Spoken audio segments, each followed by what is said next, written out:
Sir. We now come to the debate on the All-Party Cycling Group report.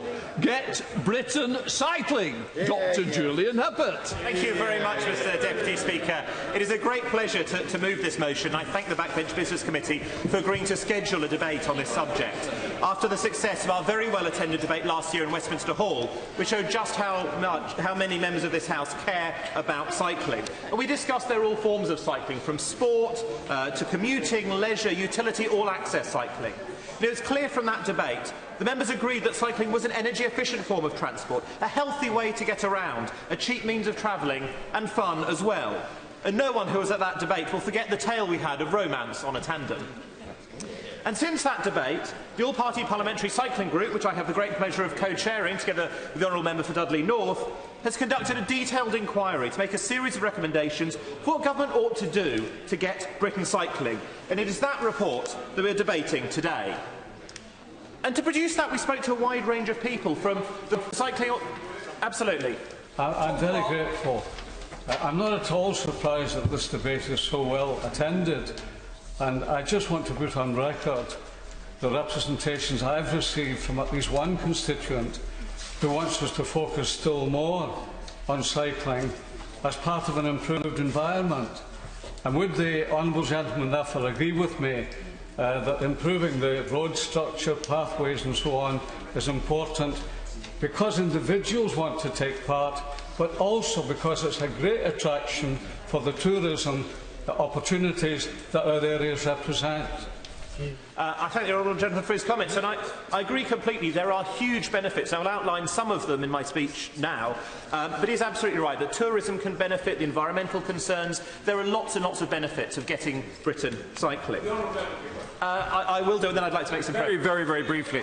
The Honourable Gentleman is absolutely right to stress the benefits, but would he also accept, as I hope most people would in this House, that there are also tragedies associated? One thinks of Mary Bowers, who is still in a coma, and one thinks of the excellent campaign run by the Times, Cities Fit for Cycling. Would he accept that cycling is not only a marvellous, fit and healthy way to travel, but it's also one that should be protected, and cyclists should be safe?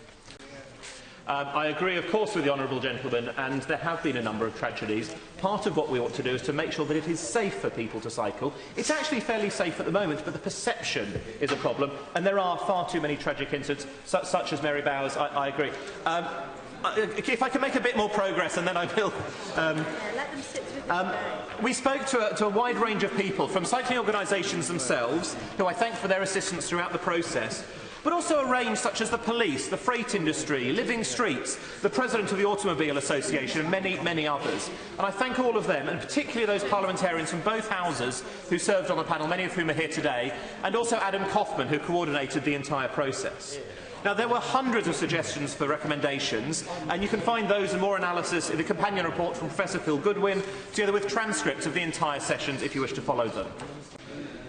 Currently, only about 2% of trips are done by bike in this country, a tiny fraction, well below the levels found in many countries. A huge range of short trips that could easily be walked or cycled are driven. And that is why we set a long-term ambition to try to increase from 2% to 10% by 2025 and 25% by 2050. That's entirely doable and is still below what, for example, the Dutch managed to achieve. And I will give way. I thank the Honourable Gentleman for giving way so generously again, Mr Deputy Speaker. And as he highlights, very few people cycle, but in my borough of Hackney, we actually have a far higher percentage, higher even than 10% of people regularly commute to cycling. Would he not agree this is testament to what can be done with forward-thinking, good planning and a political will to achieve a change? I thank the Honourable Lady for her comment and for her work on this report. And she's absolutely right, there are exemplars. My own constituency in Cambridge, we have about a third of trips now done by bike. We're hoping to expand that with the money that's been given by the government for the ambition grant to 40%. Places are showing that they can do this.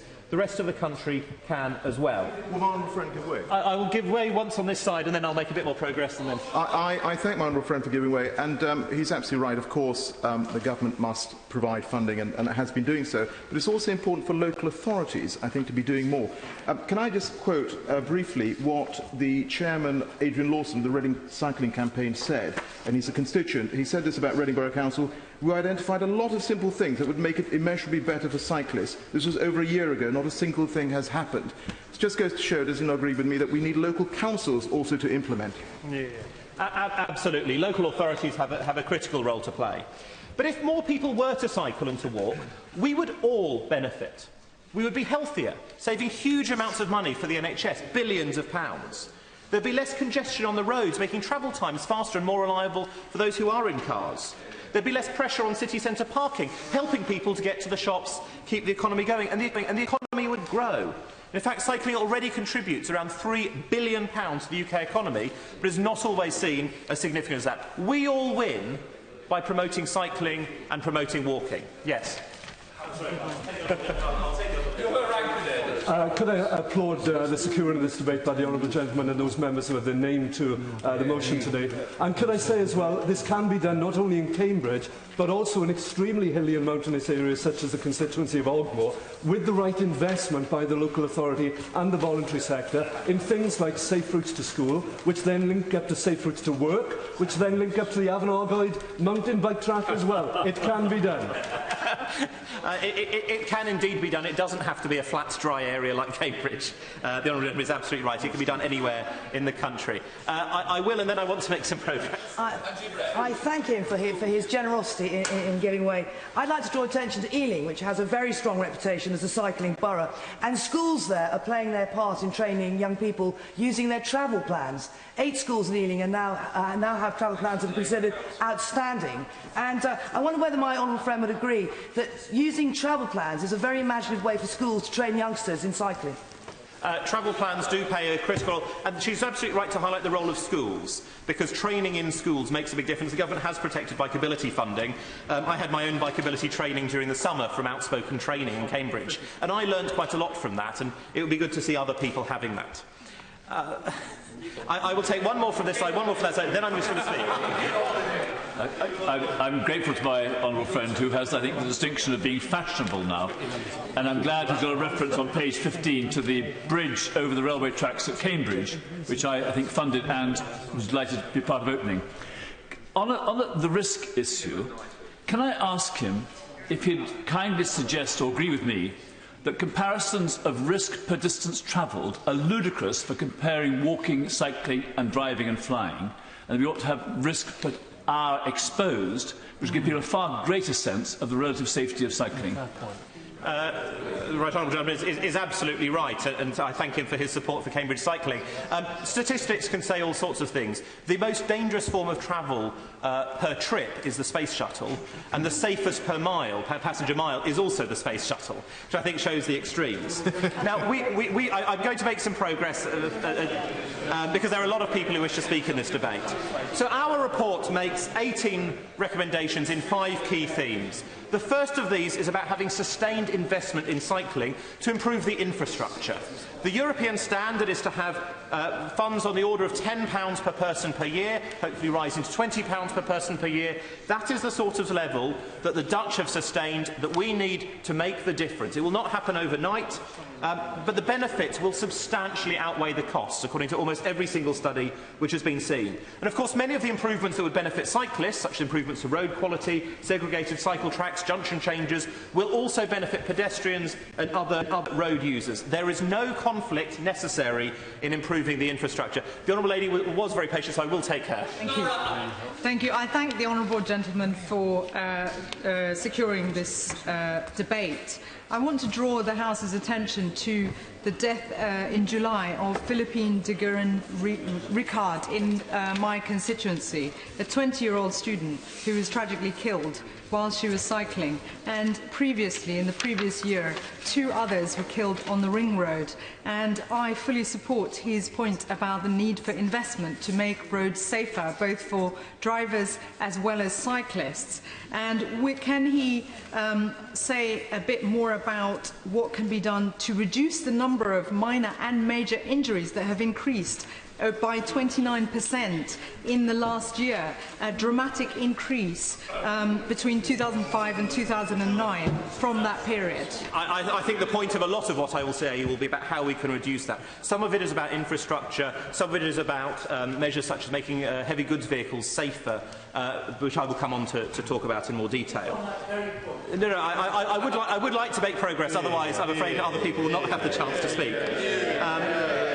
So we have to make sure that other bodies, local and national, local authorities, the Highways Agency, allocate proportionate funds to cycling. So when you have a major road scheme like the A14 in my constituency, there are also appropriate cycle facilities along it or across it. Other departments should get involved. There are benefits to health, education, sport, business. They should step out of their silos and get involved as well. We need to make the roads and cities fit. We need planners to have consideration for cyclists and pedestrians right at the start of all developments, whatever sort they are. A new design guidance to provide a modern standard, not just paint on a pavement, which annoys cyclists and pedestrians alike. And local authorities can get on with the small schemes as well, and the Highways Agency too, who have agreed to our call for a programme to reduce the barriers their roads can cause to cycling. I'm not going to give way for a bit longer. Road travel is never perfectly safe. There is a lot that we can do to make it safer. Infrastructure is key. There are other things we can do. 20-mile-an-hour zones, which have been supported by this government, are clearly beneficial both for the safety of pedestrians and cyclists, but also for the perceptions of safety for people who want to cycle or take their children. And some rural lanes could be appropriate for a 40-mile-an-hour speed limit. Now, honourable members have talked about the number of tragic deaths. And sadly, too many of these involve cyclists and heavy goods vehicles. There have been steps from the Mineral Products Association, CEMEX and others trying to make steps. We need to push further for better vehicle design, better controls, and also to encourage HGVs not to use busy roads at peak times. Crossrail has led the way in much of this. I'm sorry, I would like to make a bit more progress. Road traffic laws are broken too often and should be enforced for all road users. And when a serious driving offence happens, especially if it results in death or injury, it must be treated seriously by police, prosecutors and judges. Far too often the sentences imposed are frankly trivial. But we also need to encourage people to ride positively. Cycling should be seen as a safe and a normal activity for people of all ages and backgrounds, as it is in the Netherlands. I would like to make more progress. I will give way later. And education will help. Bikeability should be available at all schools, and adults should also have the chance to learn to ride. And we need political leadership. I'll give way after this point. It's good to see the Secretary of State come in at this point. We need political leadership, not just nice words from senior politicians, though I am very pleased that the Prime Minister personally wanted to announce the very substantial extra funding we recently had, but sustained support, a cross-departmental action plan with annual progress reports, a national cycling champion, a clear ambition to increase cycling, and for government at all levels to have a lead politician responsible for cycling. I'll take one from each side. Yes. Can I congratulate the honourable member on this whole debate on cycling and his colleagues, but he knows of my long-term interest as chairman of PACS in safety on the roads. And is he not worried that at least a third of youngsters getting on a bike don't have any bikeability training and don't have training? And secondly, on the question of HGV, he's absolutely right. But what are we going to do about those the people that have their steering on the other side and have terrible blind spots, and they are causes of much of the terrible accidents we have? I thank the gentleman for his comment and for the support that PACT has given to our report, along with many other organisations.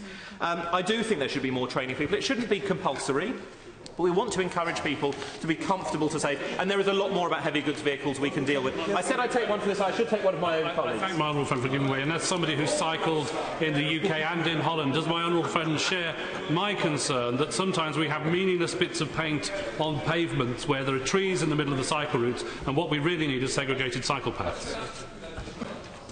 I can see you're in free will, but I'm going to put the brake on. We said 10 to 15 minutes, and I'm sure in a couple of minutes you will have finished. Dr. Julian Huppert. Thank you very much, Mr. Deputy Speaker. We all benefit from improving the take-up of cycling. And to quote the President of the Automobile Association, Edmund King, implementation of the Get Britain cycling recommendations would bring tangible business and economic benefits by reducing congestion, absenteeism, NHS costs, and by producing a more creative and active workforce. There speaks the voice of the automobile, and I entirely agree with him. However, despite these benefits, governments for decades have not sufficiently supported cycling. There's been massive investment in road infrastructure, but with little for cycling, and cyclists have often had small-scale provision, if any. There have been individual ministers who've tried, but they've not always had the support that they need. And I pay great tribute, in particular, to the current Minister, the member for Lewis, I believe the longest-serving Minister for Cycling ever. But he is not able to deliver as much as he and I believe, would like. He's done things like the local Sustainable Transport Fund, the extra money just recently announced over the summer, but we need more, and it needs to be sustained. Many ministers face a culture that points the other way, who focus on car drivers only to the detriment, not realising that fewer cyclists would mean more cars on the road. And I hope that one of the outcomes of our report and of this debate is to provide support for ministers of all parties who want to make that difference, to turn welcome comments like those from the Prime Minister, the Deputy Prime Minister and the Leader of the Opposition into reality. The Prime Minister said on the 12th of August, "Cycle will be at the heart of future road development." I hope we can make sure, with the impetus from this debate, from the Times Cities Fit for Cycling campaign, the excitement of the Olympics, the double Tour de France victory, that we can make sure that that actually becomes a reality. Thank you very much, Mr Deputy Speaker. The question is, as on the order paper.